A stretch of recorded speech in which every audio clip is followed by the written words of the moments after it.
Bismillahirrahmanirrahim. Assalamualaikum warahmatullahi wabarakatuh. Alhamdulillahirabbil alamin. Alhamdulillah wassalatu wassalamu ala Rasulillah. Asyhadu an la ilaha illallah wahdahu la syarikalah wa asyhadu anna Muhammadan abduhu wa rasuluh. Allahumma sholli wa sallim ala Muhammad wa ala ali Muhammad. Jamaah salat subuh yang berbahagia, marilah kita mengupayakan diri untuk senantiasa pada posisi istiqomah di dalam melaksanakan ibadah. Istiqomah itu ya tetap ajeg, tidak terpengaruh, tidak mudah larut, tidak mudah bosan,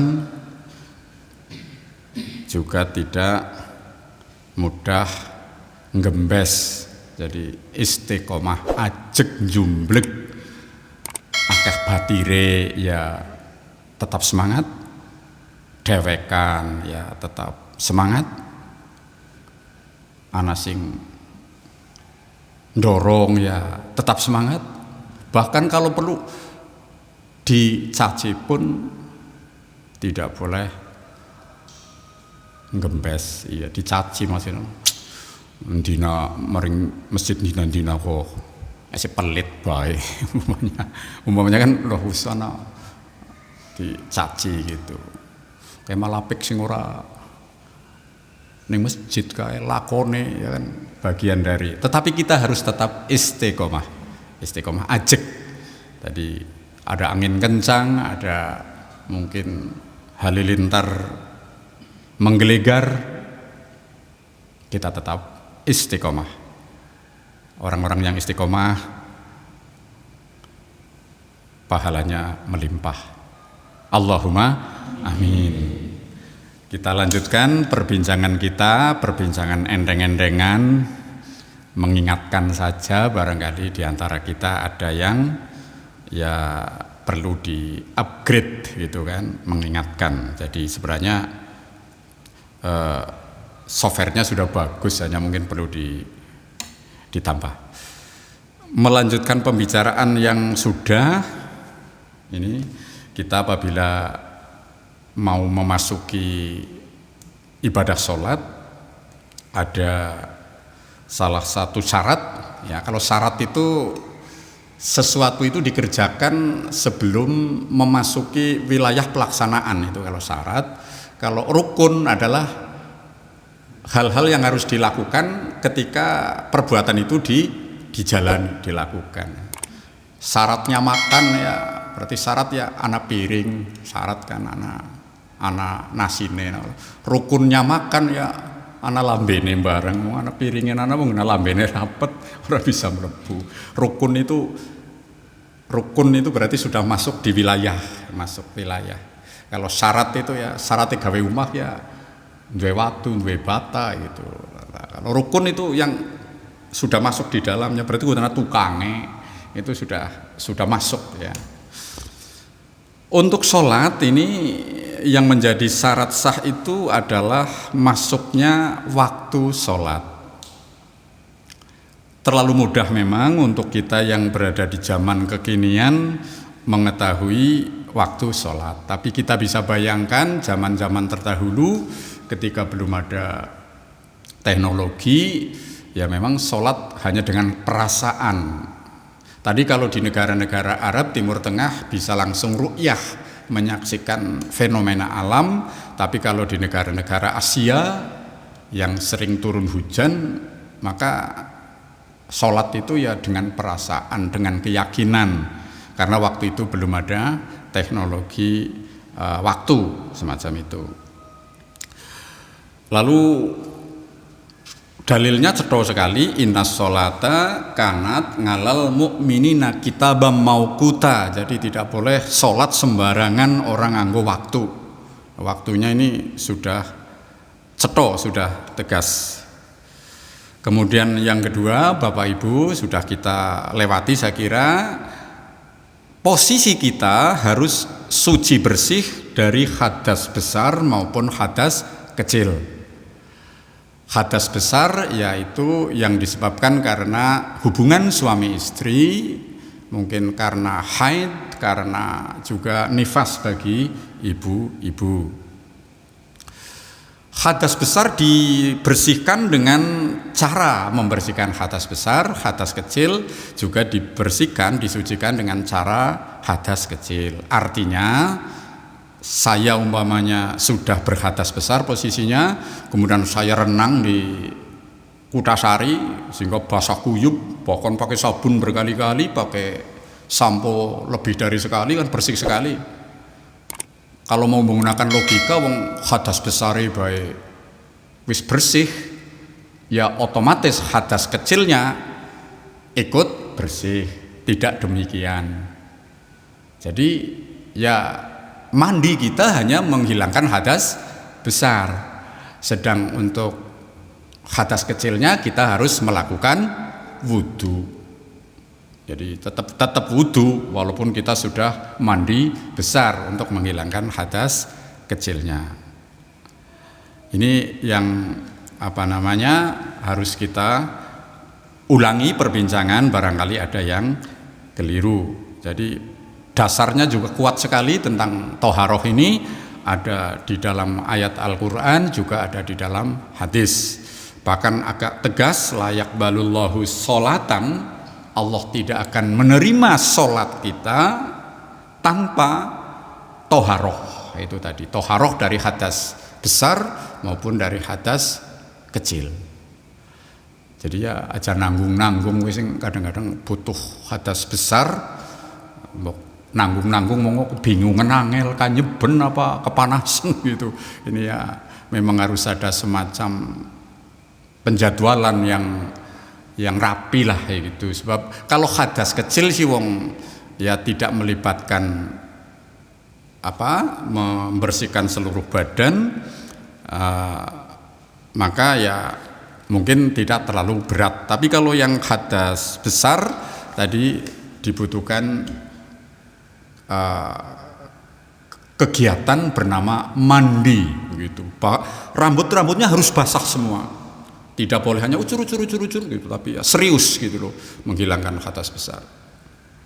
Artinya bukan hanya sekedar persyaratan untuk sahnya sholat, tetapi diniati bahwa mandi itu bagian dari ibadah karena itu merupakan perintah. Kalau merupakan perintah berarti ibadah. Yang ketiga, Bapak Ibu, tidak asing lagi juga, sholat yang kita lakukan harus memastikan bahwa badan kita dalam kondisi bersih. Hadas besarnya tadi sudah hilang secara hukum karena sudah mandi.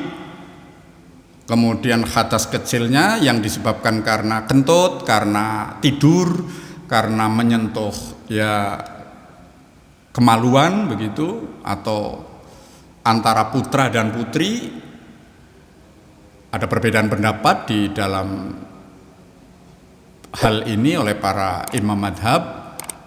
Ada yang putra dan putri siapapun termasuk istri apabila bersentuhan setelah wudhu itu batal. Tetapi ada juga yang berpendapat kalau suami istri tidak batal. Kalau dasar yang pertama adalah dasar umum, persentuhan kulit antara laki-laki dan perempuan itu batal, itu dasar umum. Kemudian yang dasar khusus tadi yang menimbulkan ada perbedaan adalah apabila dia si perempuan itu atau yang laki-laki adalah suami istri. Dasarnya ada pada saat Rasulullah sholat, kita bisa membayangkan rumahnya nggak seperti rumah kita, seperti di sini. Jadi rumahnya mungkin sederhana lah jam waktu itu. Rasulullah lagi sholat tahajud, kakinya Siti Aisyah nyelengkar gitu, rumahnya tidak lebar, mungkin belum ada perbedaan yang cetho antara musola dengan tempat tidur, minggu apa cara sekarangnya gelaran ngarep TV kalau ada TV. Itu kakinya si Aisyah, istri tercinta, nyelengkar maksudnya nyutadang apa tapi maksudnya merek ke tempat Rasul itu sujud, maka oleh Rasulullah kakinya dipindahkan. Kita jangan-jangan malah liren sholat ya Pak Kertarman ya, mana kaki nyelengkar sih. Oleh Rasulullah dipindahkan. Rasulullah meneruskan sholat, itu artinya bisa menjadi dasar menyentuh, bersentuhan laki-laki dan perempuan, suami istri tidak membatalkan sholat. Nyatanya Rasulullah melanjutkan sholat semacam itu. Lah, dalam hal ini yang disebut dengan ikhtilaf, perbedaan, juga tidak perlu dijadikan caranya yo sing batal sing ora batal lah, udah diikuti saja. Yang satu wong punya keyakinan dasar umum ya malah bagus menjaga pokoknya yang namanya bersentuhan antara lain jenis, baik suami istri atau bukan, ya batal ya, malah apik lah, malah jadi sering wudu gitu kan. Sing siji mandan dablek we ya anak contone, anak maksudnya situ penak temen we senggolan ya wong suami istri, maka tidak membatalkan. Yang kedua, Bapak Ibu, kita pastikan pakaian kita itu bersih. Bahkan ada perintah pakaian kita itu yang terbaik kalau sholat itu. Jadi yang rapi gitu. Kalau perlu ya pakai baju yang ya ora sing paling bagus, tapi ya yang rapi ketika mau sholat. Kalau bisa dihindari ya aja nganggo kaos, umpamane kaos ini kayak luar olahraga apa kerigan gitu kan. Ya itu sih hanya terjemahan dari bahwa kita itu supaya menggunakan pakaian yang rapi, yang bersih begitu. Pernah ada zaman Rasul itu seorang sahabat, ya sejenis sarungnya itu kelihatan ada noda gitu loh, ada noda.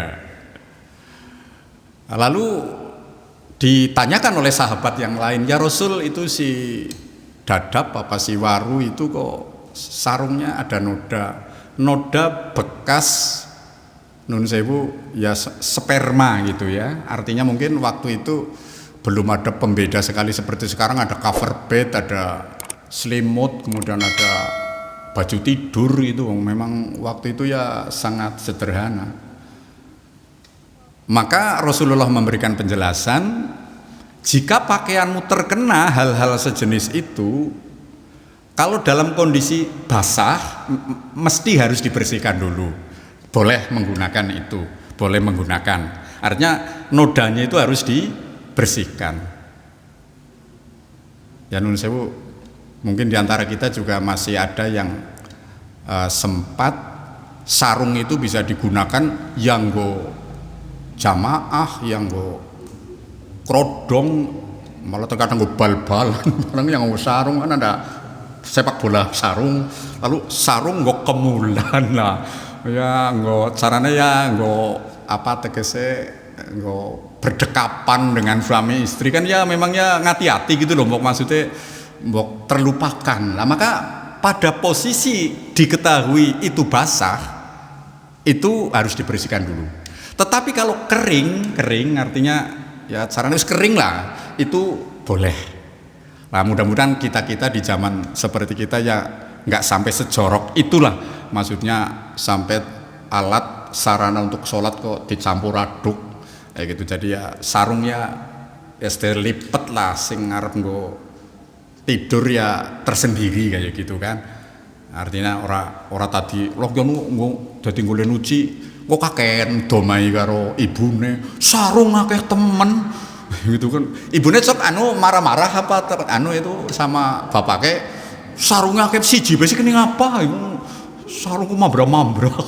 Jadi itu malah ibu yang baik, istri yang baik mestinya menyiapkan, mengingatkan, Pak ini nanti sarungnya ini kayak gitu kan. Jadi kayaknya indah ya Mas Alip ya kayaknya anak ibu gelem udah nganti tekan urusan sholat bayangane carane deh sarungnya ini ya pakai karo sajate wis tak lipet ya Pak Sis, kayaknya enak banget ya dirungokne ya Pak ya kayaknya enak ya. Mungkin jamaah Masjid Baitur Rahman ya wis kaya gue lemperan lah ya wis kaya mas enggane bapake golek iki sarung ini malah bin nyelampret nang apa pintu kamar mandi mayan iki padane kan ya lajeng sarane kaya melasi temen iki lho.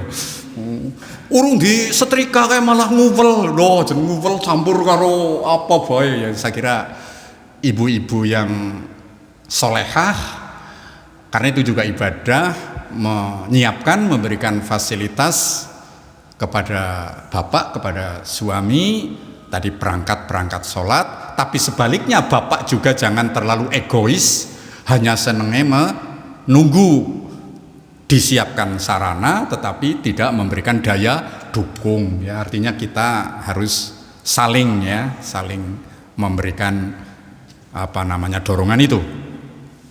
Kemudian yang ketiga, suci tempat ya. Kalau di zaman seperti sekarang insya Allah ya meling-meling lah tehle lah, udah lah karpetnya ya sudah divakum bener ya Mas Anies, yang disedot namanya vakum ya, divakum. Malah sekarang sudah ada yang pakai pengharum ruangan gitu loh, secara kurang apa lah, lampunya menerong bersih gitu. Tapi bisa dibayangkan pada zaman dulu ketika hadis ini muncul, seorang Arab pedesaan ingin sholat bersama Nabi, urungan WC, urungan toilet, mungkin banget kelebete itu si seorang laki-laki dari desa itu nguyuh gitu loh, otor. Masjid kan urung dalam bentuk seperti ini, hanya garis apa ya, caranya patok gitu loh. Dimaki-maki sama sahabat yang lain, caranya dengkulmu gitu loh, kayak tempat suci malah duyuih gitu. Tapi yang itu kan pasir bawaannya, paling pelepah kurma untuk apa? Untuk ya supaya tidak kotor. Rasulullah mendengar, jangan dimarahi, itu tempat yang kotor seperti itu